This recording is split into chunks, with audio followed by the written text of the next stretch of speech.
tangan kita buat Tuhan. God bless you. Silakan saudara bisa duduk. Thank you guys. Shalom. Kepada semua rekan-rekan yang di sini juga semua jemaat yang boleh beribadah melalui live streaming online. Dan bagi Anda kalau sudah lama berada di Tokyo dan sekitarnya, kalau sudah lama tidak beribadah on-site, welcome back, welcome home. Untuk boleh beribadah bersama-sama on-site. Haleluya, praise the Lord. Praise the Lord saudara. Kita bersyukur bahwa rekan-rekan kita ya, saya senang ketemu dengan Yutaka, dengan Maria, dengan Hiko ya. Dan langsung tetap begitu datang langsung melayani. Enggak ada alasan tidak melayani. Saya langsung begitu parkir masuk ke atas langsung disambut ya oleh tim pelayanan di Asher di sana, bahkan yang bukan Asher pun tim doa Michael ikut nyambut juga. Thank you ya untuk semangat berada di rumah Tuhan, semangat beribadah, semangat untuk melayani Tuhan. Praise the Lord, saya bersyukur kami boleh melayani jemaat yang mengasihi Tuhan dan setia kepada Tuhan. Saudara, tema bulan Juni ini, saya kalau boleh air, tolong, thank you. Ya, ketutup itu. Thank you my brother. Thank you. Sorry, saya minum dulu ya, agak kering. Tema bulan ini adalah a teachable spirit. A teachable spirit. Teachable spirit yaitu roh yang mau diajar atau hati yang bisa diajar. A teachable spirit harus ada kemauan dan juga bisa. Ya. Jadi ada roh yang mau diajar, hati yang bisa diajar.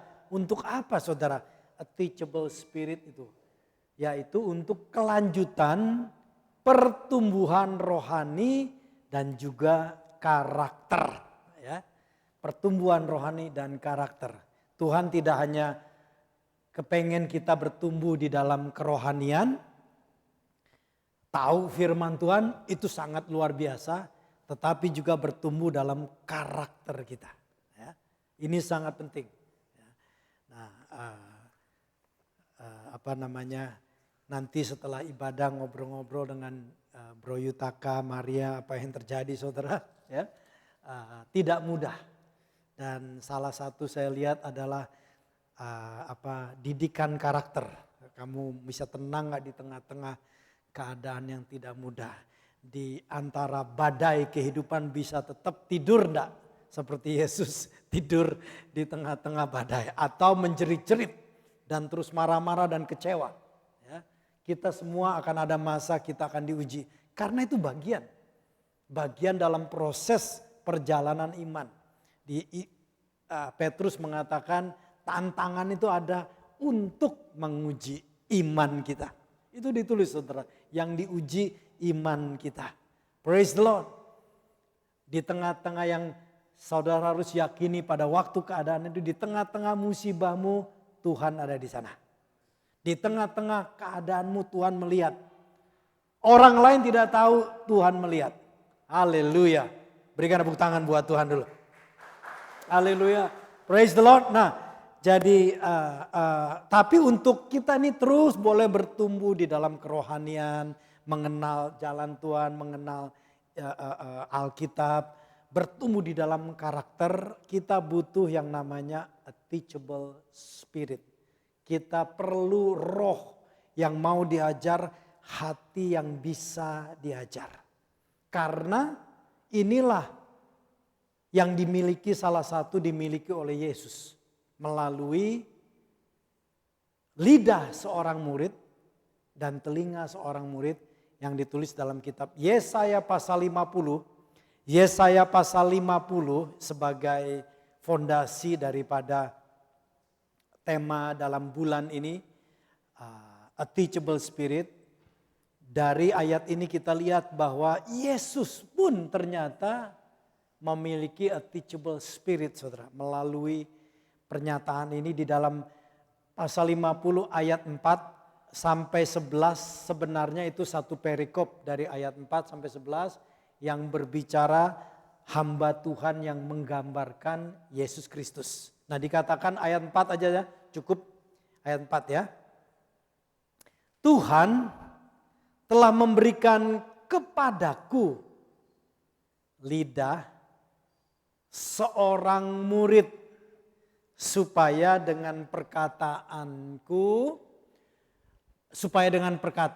aku dapat memberi semangat baru kepada orang yang letih lesu. Setiap pagi, haleluya, ia mempertajam pendengaranku untuk mendengar seperti seorang murid. Jadi kita melihat bahwa ini ayat perikop ini adalah gambaran Yesus Kristus yang disebutkan sebagai seorang murid. Murid itu kalau nggak mau belajar, nggak bisa diajar, ya nggak bisa bertumbuh, saudara. Seorang murid harus mau diajar, juga bersedia diajar, ya. Nah, Yesus digambarkan hamba Tuhan ini bahwa ia pun Allah Bapa memberikan kepadaku lidah seorang murid. Murid itu harus punya a teachable spirit. Ini di sini ada beberapa guru, ya. Ibu guru kita di belakang itu ngerti. Sehebat-hebatnya ibu guru, kalau muridnya nggak punya teachable spirit, nggak akan maju-maju. Dua-duanya perlu. Memang kalau orangnya pengen belajar tapi gurunya nggak mantep juga nggak bisa maju-maju. Nah, dua pihak harus ada. Dan kita tahu Tuhan pasti mau mengajar, and the best teacher is the Holy Spirit dalam hidup kita.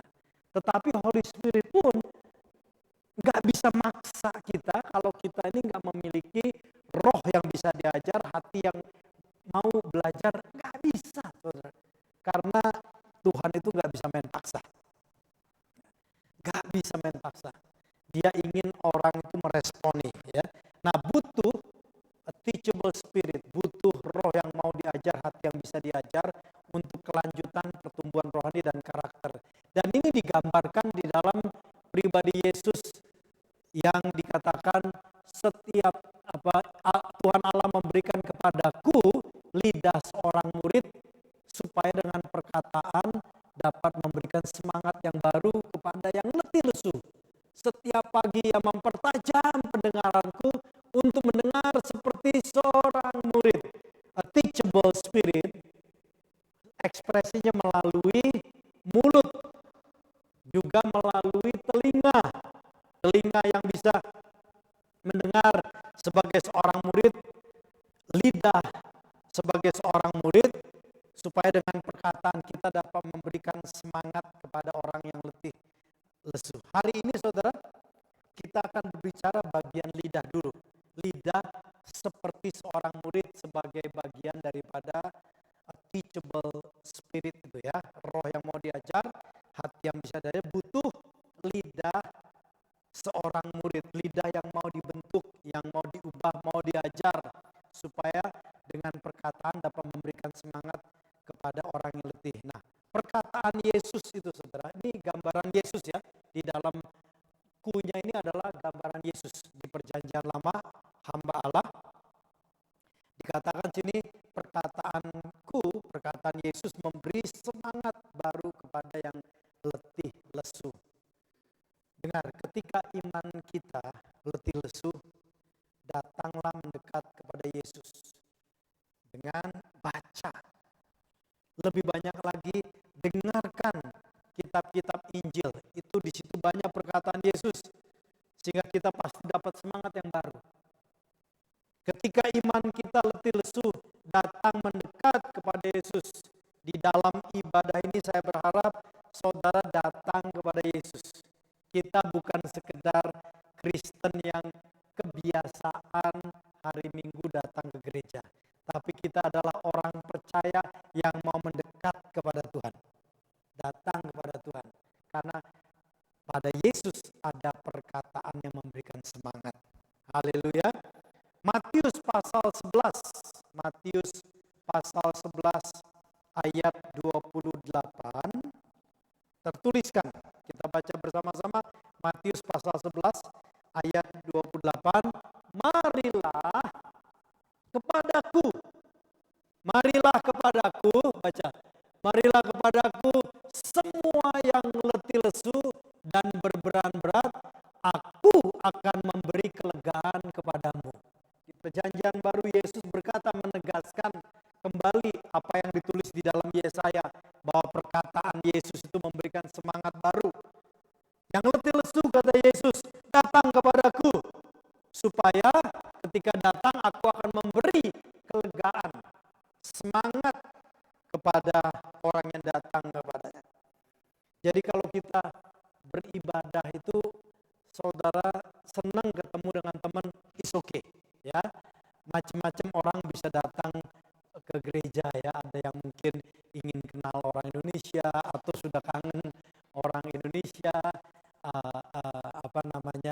atau mungkin siapa tahu di gereja ketemu jodoh, haleluya, is okay. Daripada Anda mencari jodohnya di barbar. Ya, it's okay, saudara. Jadi jangan segan, jangan malu, saudara. Ini satu kebutuhan. Dan siapa tahu, dan saya senang kalau Anda mendapatkan pasanganmu di rumah Tuhan daripada di rumah setan.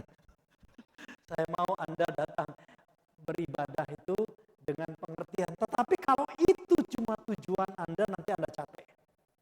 Ternyata pengharapanmu nggak dapat di mana?